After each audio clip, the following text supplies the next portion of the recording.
어느 직장에서 자매들이 자기가 나가는 교회 이야기를 하던 중에 한 자매가 이런 말을 합니다. 나는 목사님이 설교하시는 중에 사랑하는 자여 라고 말할 때마다 심쿵해 얼굴이 빨개져. 그러자 주위에 있던 친구들이 핀잔을 줍니다. 꿈깨. 목사님이 그런 말을 하시는 것은 교인들 전체를 향해 하는 말이지 너 보고 하시는 말은 아니야. 그러자 그 자매가 그랬답니다. 그래서 문제야. 교인이 나 하나뿐이거든. 그렇습니다. 하나든 백이든 천이든 간에 설교는요, 자기 자신에게 향한 말씀으로 들을 때 은혜가 됩니다. 주일마다 선포되는 하나님의 말씀이 나를 제외한 999명에게 향한 게 아니라 나 한 사람에게 선포되는 말씀으로 받는 사람, 그 사람이 복된 성도입니다. 설교 중에는 늘 자신을 향한 주님의 음성을 듣기를 축원합니다. 그런데 말이죠, 정말 한 사람에게서 내가 참으로 사랑하는 이란 표현을 듣는다면 그 얼마나 행복하겠습니까? 사랑하는도 부족하여서 참으로 사랑하는 이라고 듣는다면 얼마나 좋겠습니까?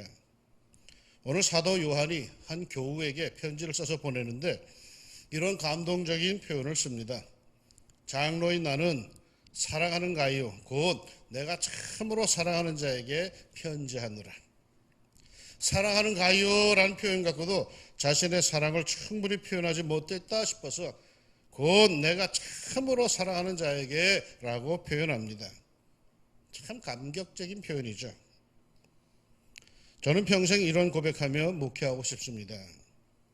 장로님들을 향하여서 사랑하는 장로 곧 내가 참으로 사랑하는 장로님이라고 부르며 목회하고 봅니다. 권사님 집사님을 향해서 사랑하는 집사 사랑하는 권사 곧 내가 참으로 사랑하는 집사님 참으로 사랑하는 권사님이라고 정말 목매어 부르면서 목회하고 봅니다. 만약에 이런 감격이 사라진다면 그 어느 때라도 나도 목회 그만두고 사라지고 싶은 심정입니다. 언제까지나 나는 내 사랑하는 교우들을 향해서 참으로 사랑하는 교우들이여라고 부르면서 목회를 하고 싶습니다. 부인이 친구들과 여행을 떠나며 자기 없는 동안에 남편이 꼭 해야 할 집안의 일들, 그걸 목록을 남편에게 꼼꼼히 적어주고 갔습니다. 그런데 그 목록 맨 마지막 항목이 마누라 생각 많이 할 것이었습니다. 여행을 마치고 돌아온 부인에게 남편은 적어준 모든 일들을 완벽하게 했다면서 자랑스럽게 목록이 적힌 종이를 보여주었습니다. 그런데 다른 모든 일들은 다 했다는 이 체크가 되어 있는데 마지막 항목인 마누라 생각 많이 할 것만은 체크가 되어 있지를 않았습니다. 기분이 조금 상한 이 부인이 왜 이것만 안 했느냐고 째려보자 남편이 이렇게 대답했답니다. 여보, 그건 시작은 했는데 아직 안 끝났어. 우리 교우들을 향한 저의 사랑은 아직 끝나지 않았습니다. 아직도 여전히 계속되고 있음을 고백합니다. 여러분도 그러십니까? 부디 짝사랑이 안 되기를 소망합니다. 그런데 말이죠, 이 가이오란 사람은 대체 어떤 사람이기에 사도 요한이 이렇게 가슴 벅차했을까요? 가이오는 어떻게 신앙생활을 했기에 주의 종으로부터 이런 큰 사랑을 받았을까요? 제일 크게 눈에 띄는 게 있어요. 그는 진리 안에 사는 사람이었습니다. 3절 형제들이 와서 내게 있는 진리를 증언하되 내가 진리 안에서 행한다 하니 내가 심히 기뻐하노라. 진리 안에서 행한다라는 말은 영어 성경으로 보면 walk in the truth입니다. 언제나 진리 편에 섭니다. 진리의 길을 걷습니다. 언제나 진리를 따라갑니다. 왜곡되고 애매한 이 세상에서 뭔가 결정할 때면은 언제나 진리 편에 섭니다. 패거리, 진영 논리에 따라서 이랬다 저랬다 하지 않습니다. 늘 그의 삶의 중심은 진리입니다. 어떠한 상황에도 진리입니다. 그런데 그 진리가 뭘까요? 우리는 늘 진리 하는데 진리가 뭡니까? 세상에서 말하는 책에서 말하는 그런 것들입니까? 아니죠. 하나님의 자녀들, 우리들에게 진리는 하나밖에 없습니다. 하나님의 말씀입니다. 우리는 말씀 안에 살아야 하는 거죠. 말씀 안에 살지 않는다면 그는 진리 안에 사는 게 아닙니다. 상황이 이러저러 하더라도 성도는 말씀을 따라가야 되는 겁니다. 많은 선택권이 있지만 그래도 내가 최종적으로 선택하는 건 말씀을 따라가는 겁니다. 신앙 양심을 따라가는 것이고 성령의 감동을 따라가는 것입니다. 아무리 세상에서 바보라고 손가락질 하더라도 우리는 흔들림 없이 하나님의 말씀 안에서 우리는 삶을 이어가야 합니다. 그래서 믿음의 형제들이 가이오를 볼 때마다 그의 진실된 삶, 용기 있는 바른 삶, 그 믿음 충만한 삶에 감탄을 한 것 같이 가서 너도 이와 같이 살라는 말씀에 순종하여 사는 우리를 보고 세상에 감탄할 것입니다. 둘째로 가이오가 사도 요한에게서 그런 감동적인 호칭을 얻게 된 것은 그의 사랑 베품에 있습니다. 5절 이하에 사랑하는 자여 내가 무엇이든지 형제 곧 나그네 된 자들에게 행하는 것은 신실한 일이 그들이 교회 앞에서 너의 사랑을 증언하였느니라. 당시는 목회자들의 수가 절대 부족하여서 교회가 있지만은 전담 목회자가 없던 시절입니다. 그래서 목회자들이 돌아가면서 순회하면서 예배를 집례했고 성례를 집례했죠. 더군다나 순회 전도자들이 전도하면서 그렇게 다녔습니다. 그런데 이러한 순회 전도자들 누가 이들에게 밥 한 끼라도 대접을 해줬겠습니까? 누가 이들에게 먹을 것을 주고 잠자리를 주고 입을 것을 주었겠습니까? 이런 순회 전도자들이 그저 어느 동네 교회를 찾아가고 성도들을 찾아갈 때 가이오 같은 좋은 교우들이 그들을 극진히 대접했습니다. 그러자 순회 전도자들이 자기를 파송한 사도에게로 돌아가서는 어느 교회에 갔더니 어떤 사람이 어떤 사랑을 베풀었다라고 증언을 하는데 그 많은 순회 전도자들이 가이오의 대접, 가이오의 사랑 베품을 증언했다는 것입니다. 여러분 이러한 섬김, 이러한 성도들의 증언이 얼마나 큰 복이 있는 줄 아십니까? 사도행전 9장 36절 이하에는 인상적인 초대교회의 역사에 대한 증언이 나옵니다. 요바에 다비다라 하는 여제자가 있으니 그 이름을 번역하면 도르가라. 선행과 구제하는 일이 심히 많더니. 다비다라고 하는 여제자, 요즘 말로 하면 다비다 여집사가 있었습니다. 일명 도르가라고도 합니다. 이 여집사의 특징이 뭔가 하면은 선행과 구제가 풍성한 이였다라고 합니다. 그것도 가난한 사람들을 향해서 큰 사랑을 베풀던 그런 여집사였습니다. 그런데 그녀가 죽었습니다. 그러자 교회가 사도 베드로를 청하고는 이런 증언을 합니다. 39절에 모든 과부가 베드로 곁에 서서 울며 도르가가 그들과 함께 있을 때에 지은 속옷과 겉옷을 다 내보이거늘. 이 여집사가 생전에 과부들의 속옷과 겉옷을 다 만들어 주었답니다. 이 말은 단순히 옷을 만들어 준 것을 의미하는 것은 아닙니다. 지극한 정성, 넘치는 사랑으로 당시 사회가 외면한 그 어려운 과부들을 살펴주었다는 것입니다. 그래서 그녀가 세상을 떠나자 그 과부들이 모두 슬퍼하는데 그야말로 애간장이 끊어지는 그런 슬픔이었다는 겁니다. 어디 사람이 죽는 게 새삼스러운 일입니까? 교회에도 많은 사람들이 죽지요. 그런데 이 사람이 죽으니까 그 교회 안에 그 어려운 사람들이 다 그렇게 울어댔답니다.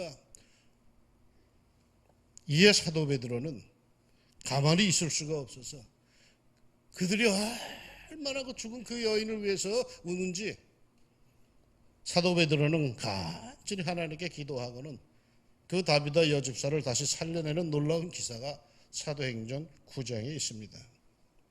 가이오, 믿음의 형제들이 교회 앞에서 입을 모아 선행을 인정하고 칭찬해 줍니다. 도르가, 믿음의 자매들이 사도 앞에서 애끓는 눈물을 흘리며 그녀의 사랑을 증언을 합니다. 그러니 우리 하나님께서 어찌 가만 계시겠습니까?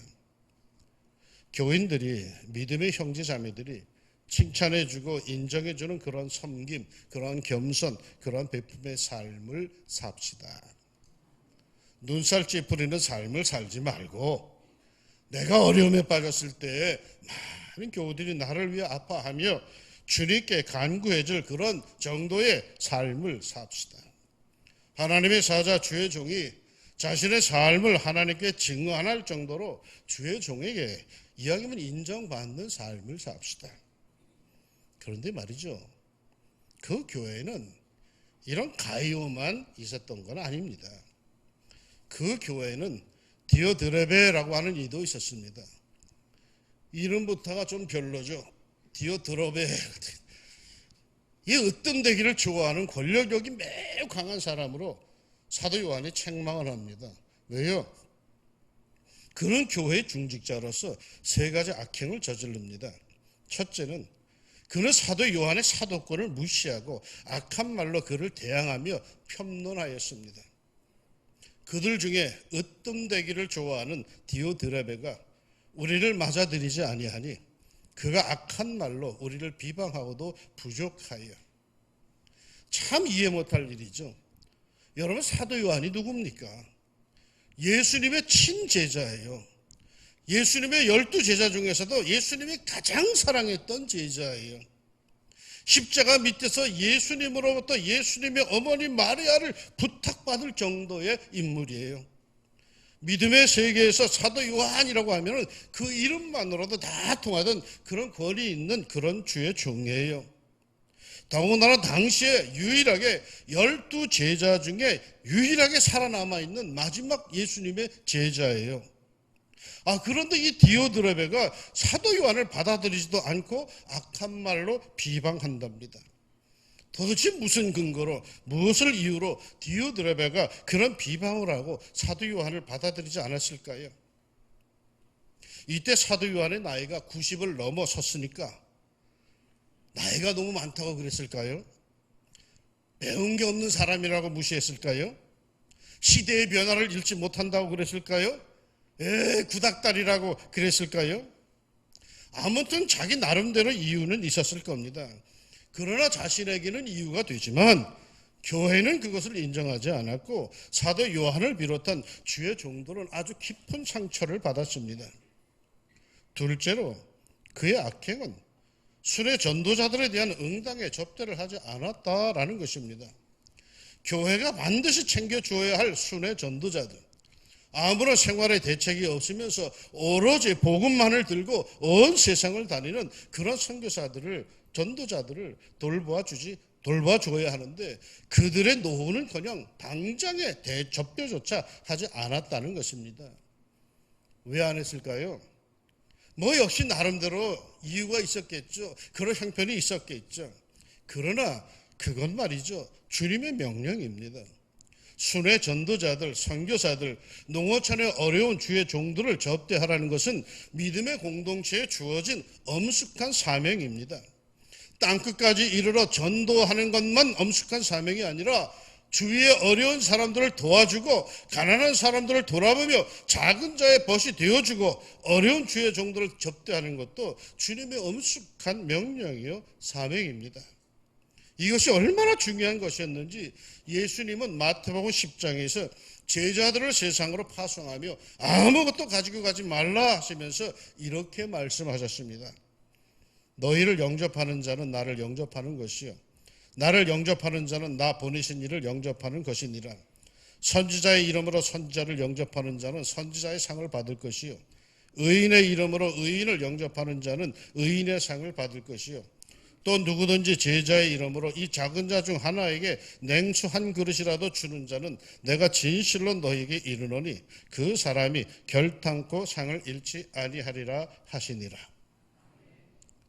그런데 이 디오드레베는 도리어 이런 순회 전도자들을 영접하지를 않았다는 거예요. 주의 이름으로 방문하는데도 말이에요. 그 죄가 얼마나 크겠습니까?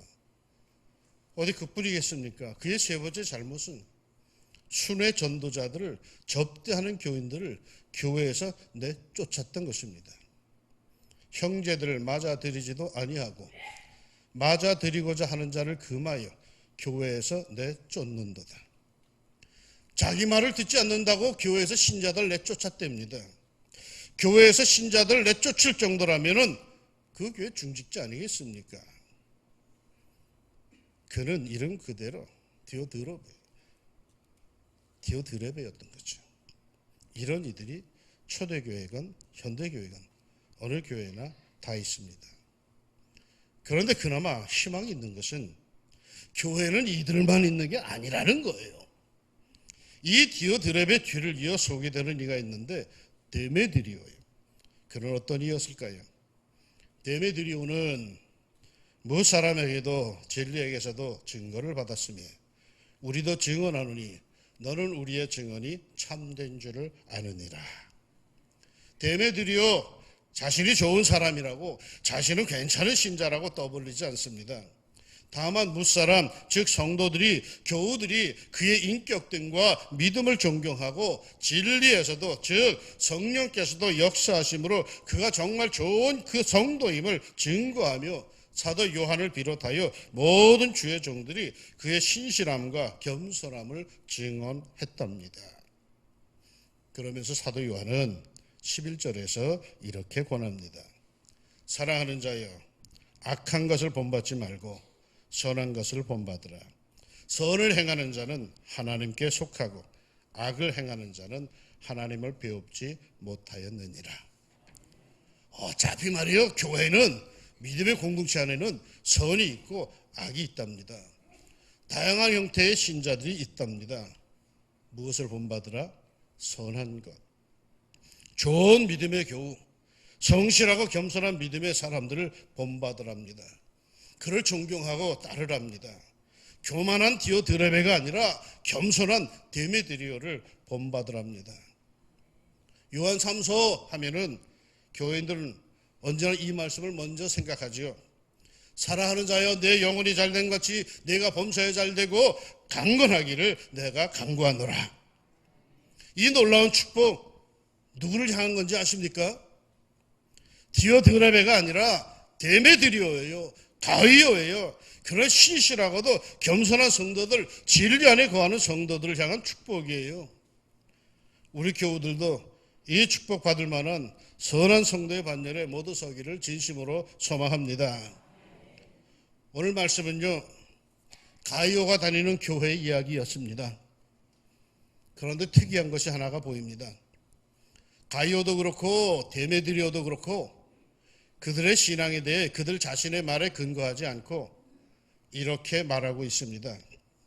형제들이 와서 내게 있는 진리를 증언하되, 그들이 교회 앞에서 너의 사랑을 증언하였느니라. 데메드리오는 무사람에게도 진리에게서도 증거를 받았음에 우리도 증언하노니.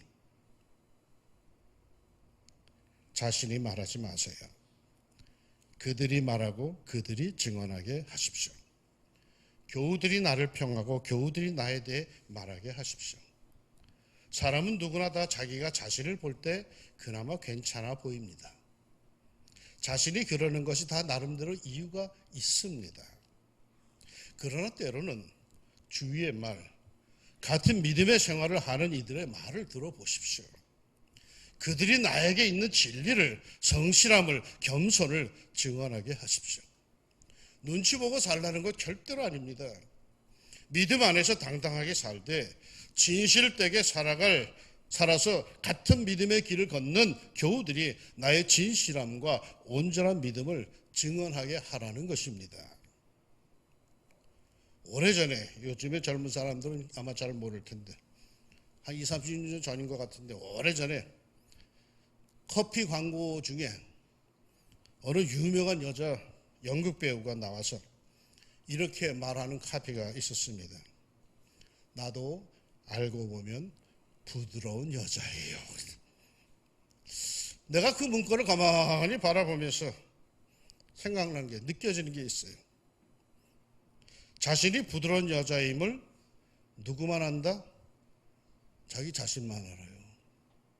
주위의 사람들은 쌀쌀 맞은 여자로 알아요. 왜요? 그렇게 행동하니까. 그런 모습만 볼 수 있으니까. 그러면서도 자기 자신은 남들이 몰라서 그렇지 실은 부드러운 여자라고 스스로 안위하며 산다는 것입니다.